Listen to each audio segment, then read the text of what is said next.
केसर office से लौटते ही बिना देर किए रसोई में घुस गई।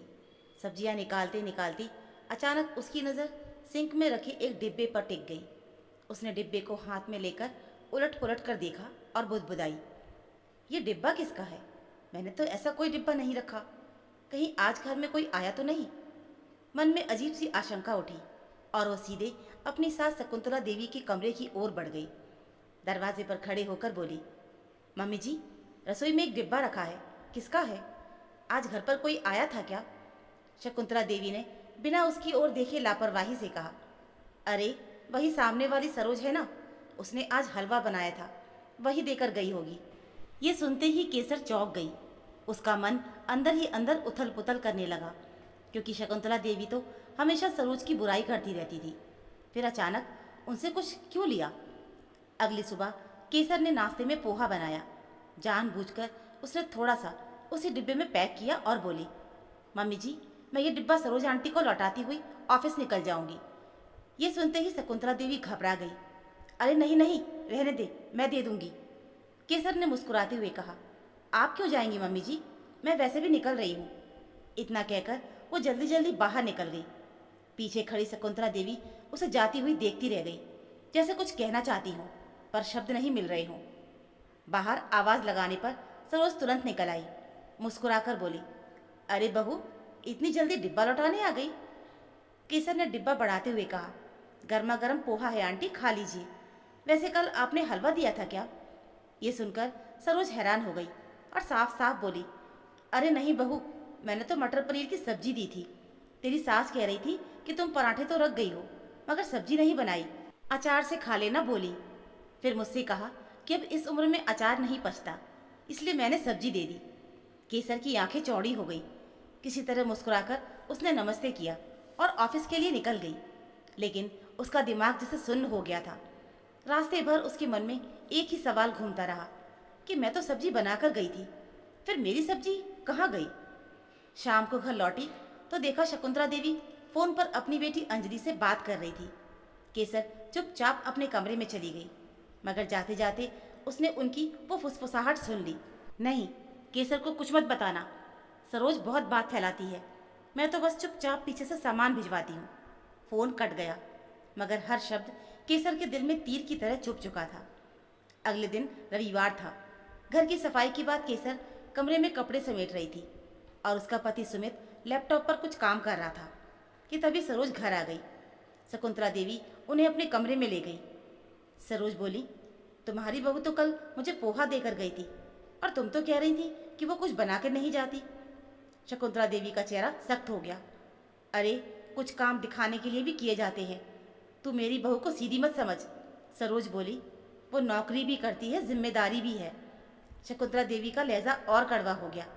नौकरी करती है मगर सारी तनख्वाह अपने मायके भेज देती है, यहाँ एक पैसा नहीं देती, और अगर मैं अपनी बेटी के घर कुछ भेज दूँ तो उसे अकड़ चढ़ जाती है। कमरे के बाहर खड़ी केसर ये सब कुछ सुन रही थी। अब उसे साफ समझ आ गया था कि ये सब अचानक नहीं, बल्कि बहुत समय से चल रहा है खेल। सरोज के जाने के बाद वो चुपचाप अपने कमरे में बैठ गई। आंखें बंद करते ही 1 महीने पुरानी बातें उसे याद आने लगी।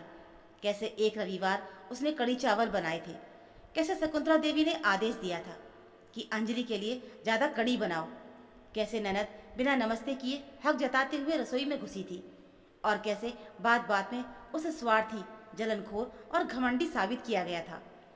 उसे याद आया कि उस दिन पहली बार उसने शांत लेकिन साफ शब्दों में कहा था कि अंजलि, तुम्हारे घर रोज खाना भेजना मेरी जिम्मेदारी नहीं है, और कैसे उसी पल उसे इस घर में सबसे गलत ठहरा दिया गया था।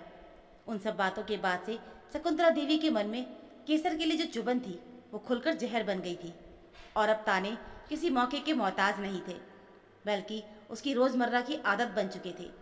कभी कहा जाता कि तेरी वजह से मेरी बेटी अंजलि इस घर में नहीं आती, कभी ये कि तुझे तो अपना मायका ही सबसे प्यारा है, अपनी सारी कमाई तू वहीं भेज देती है और यहाँ खर्च करने में तेरी जान निकल जाती है। केसर सब सुनती थी, मगर अब वो भीतर से सुन्न हो चुकी थी। एक दिन ऑफिस से लौटते समय जब वो कुछ शॉपिंग करके आई और उसके हाथ में पैकेट देखकर शकुंतला देवी का चेहरा तमतमा गया, तो वो ताना मार बैठी कि देखो ज़रा, बेटी को खाना देना इसकी आंखों में चुभता है, मगर खुद घूम घूम कर खरीदारी करती है। तब केसर ने सख्त मगर संभले हुए लहजे में कहा कि ये उसकी भाभी की एनिवर्सरी का गिफ्ट है और किसी मौके पर कुछ देने और रोज़ रोज़ खाना भेजने में ज़मीन आसमान का फ़र्क होता है। आपकी बेटी यहाँ आकर मुझसे ऐसे लड़ती है जैसे उसके घर रोज़ खाना भेजना मेरी मजबूरी हो। किसी दिन खाना कम बनता है, किसी दिन बिल्कुल नहीं बनता, तो क्या हर हाल में भेजना ज़रूरी है? बात बढ़ी तो अमित भी आ गया और उसने माँ से साफ कहा कि केसर नौकरी भी करती है और घर भी संभालती है, ऐसे में उस पर रोज़ खाना भेजने का दबाव डालना गलत है। जब बहू ने सबके सामने खोला एक एक हिसाब, मगर शकुंतला देवी ने बेटे को भी नहीं छोड़ा और कह दिया कि अब उसे माँ बेटी का रिश्ता नहीं दिखता और बहू की नौकरी ही सब कुछ हो गई है। इसके बावजूद चोरी छिपे सिलसिला चलता रहा। केसर के ऑफिस निकलते ही उसकी बनाई सब्जी डिब्बों में पैक होती और अंजलि के घर पहुंचा दी जाती। उधर अंजलि भी फ़ोन पर नए नए बहाने बनाती रहती कि कभी तबीयत ठीक नहीं, कभी अकेली हो, कभी खाना बनाने का मन नहीं। पहले केसर को बस शक था, मगर एक रात उसने अपने कानों से सब कुछ सुन लिया जब अंजलि ने फ़ोन पर कहा कि उसे पनीर खाने का मन है और शकुंतला देवी हंसते हुए बोली कि बहू को ज़रा भी पता नहीं चलने देगी, बस वो बेटे से डरती हैं, इसलिए संभल कर रहती है।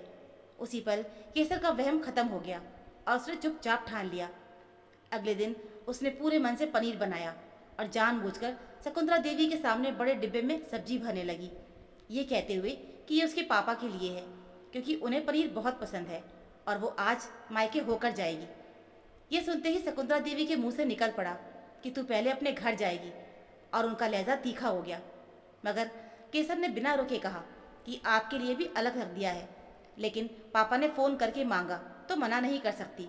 इसके बाद ये सिलसिला जानबूझकर चलता रहा, कभी मम्मी के लिए, कभी पापा के लिए, कभी भाभी के घर, और आखिर एक दिन शकुंतला देवी का सब्र टूट गया।